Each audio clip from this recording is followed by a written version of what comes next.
Hora é sem H, aí. Hora com H é hora, hora exata, tá? Quando a sua intenção é fazer menção a alguma coisa que acontece neste momento, você bota hora assim, tá? Pessoal, não desanima não, que essa foi a mais difícil que eu vi na vida, tá legal? As demais não são tão pesadas assim não, tá? Eu quero que caia pertinir agora, eu quero que caia esse hora de novo, mas as demais não são tão cruéis assim não.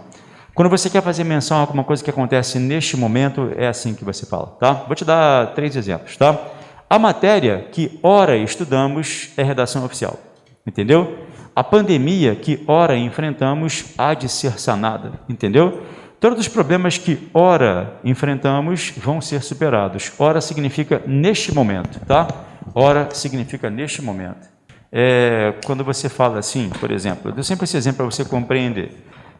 Toda avó é meio indiscreta. Você leva um amigo seu para a sua avó conhecer e você fala assim, vó, esse aqui é meu amigo, mas ele é só meu amigo, hein, vó?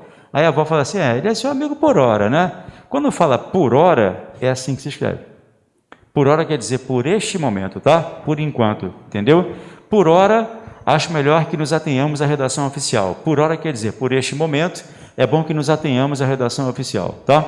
Eu achei essa 2 aí sacana. Essa 2 ele é sacana, sabe por quê? Não é o tipo de frase que você olha e fala assim, cara, eu não sei não. Essa dá a impressão de que você sabe, não dá? Dá a impressão de que está certa, não dá? Essa engana legal.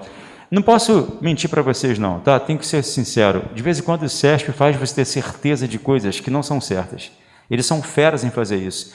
Então, como isso vai acontecer eventualmente, você tem que ser muito cuidadoso quando você vira uma questão que desperte algum tipo de dúvida. Não faça a questão, tá? Eu tenho um grupo de acompanhamento do CESP e a menina fez uma prova agora do TCE, foi há 3 dias, não foi? O desempenho dela, cara, foi assim, magistral em português. Acho que eram 31 itens de português. 31 itens de português. Eu acho que ela acertou 26 e deixou 5 sem fazer. Perdão, ela respondeu 26 e deixou 6 sem fazer. Das 26 que ela respondeu, mesmo estudando muito, ela errou uma. Ou seja, ela perdeu um pontinho, mas pelo menos deixou de receber lá, de perder as demais. Só que a vantagem, vocês fizeram o TCA? Fizeram essa prova? É que é uma questão ali que vai ser anulada. Ou vão mudar a resposta, então ela vai recuperar um pontinho que ela perdeu lá.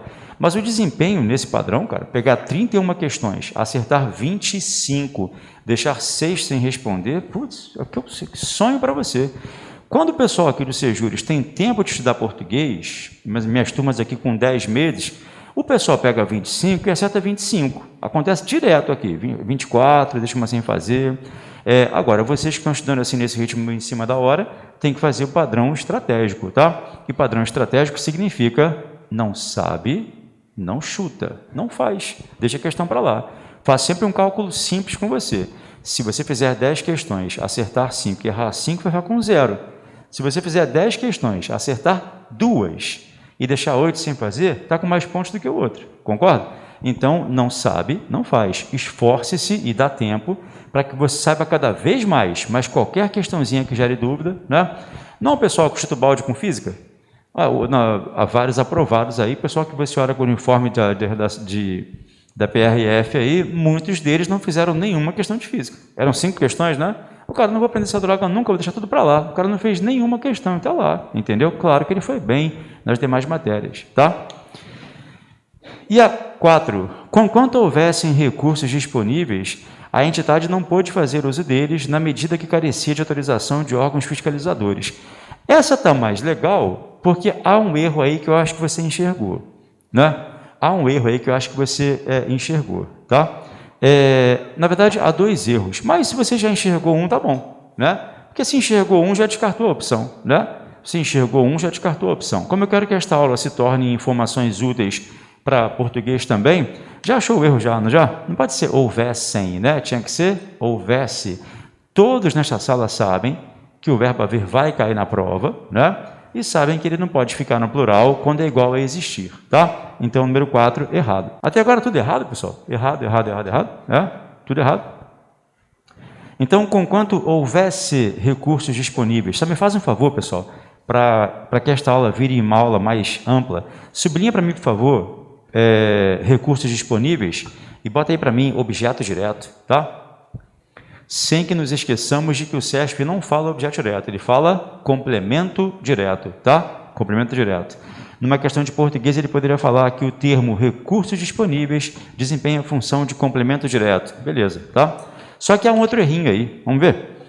Conquanto houvesse recursos disponíveis, a entidade não pôde fazer uso deles. Olha só que legal. Isso cai muito em português, tá? Existe uma expressão assim, à medida que, beleza? E existe uma que é assim, ó, na medida em que. Pode reparar que ele não usou nenhuma das duas aí. Não usou nenhuma das duas. Ou você fala à medida que, ou na medida em que. Tranquilo? Aí ele colocou o quê?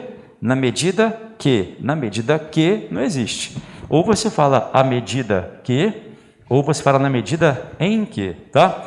E olha só que interessante, português total agora, tá? Levanta a cabeça, não copia agora não. À medida que expressa a ideia de proporção.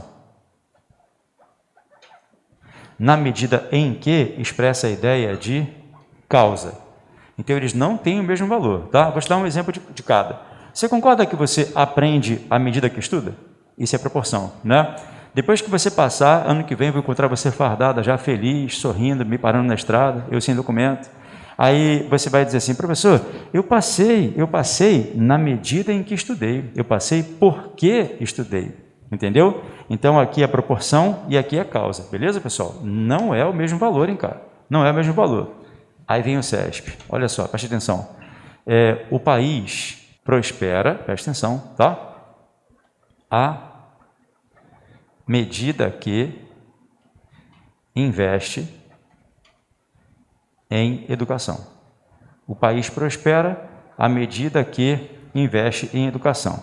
Eu já prenuncio que vocês todos vão ter vontade de errar, tá legal? Então, se o coração responder rápido, fala o contrário, tá? Vamos lá. Eu sou o CESP, quero que você não passe, e você é o aluno louco para passar. O CESP dirá o seguinte, ó, a substituição de à medida que, preste atenção, tá? A substituição de à medida que por na medida em que mantém a correção gramatical de segmento. Presta atenção, tá? A substituição de à medida que por na medida em que mantém a correção gramatical de segmento. Certo ou errado? Certo, cara. Certo. Se eu trocar a medida aqui por na medida em que, a frase continua gramaticalmente certa. Agora, se ele disser que mantém o sentido, está errado. Entendeu? Porque a medida que é proporção e na medida em que é causa. Entendeu a maldade? A minha preocupação é, se você na prova se lembrar de que isso altera o sentido, mas não prestar atenção ao fato de que o enunciado não falou de sentido, você erra. Entendeu? Quando o CESP fala mantenha a correção, preocupe-se apenas com a correção. Beleza? Quando o CESP fala manutenção da correção, preocupe-se apenas com a correção. Se eu trocar a medida que por na medida em que, a frase continua certa. Agora preste atenção, tá? Continua certa gramaticalmente. O que seria uma afirmação errada? A substituição de a medida que por na medida em que mantém a correção gramatical e o sentido original do texto. Aí está errado. Porque se eu trocar a medida que por na medida em que, eu passo de proporção para causa. Beleza, pessoal? Você fala assim, eu engordo à medida que como, proporção.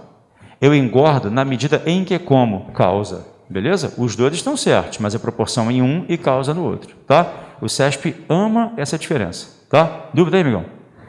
O CESP adora cobrar elementos paronímicos, que se parecem, né? Descargo e desencargo, entendeu? Essas expressões eles adoram cobrar lá.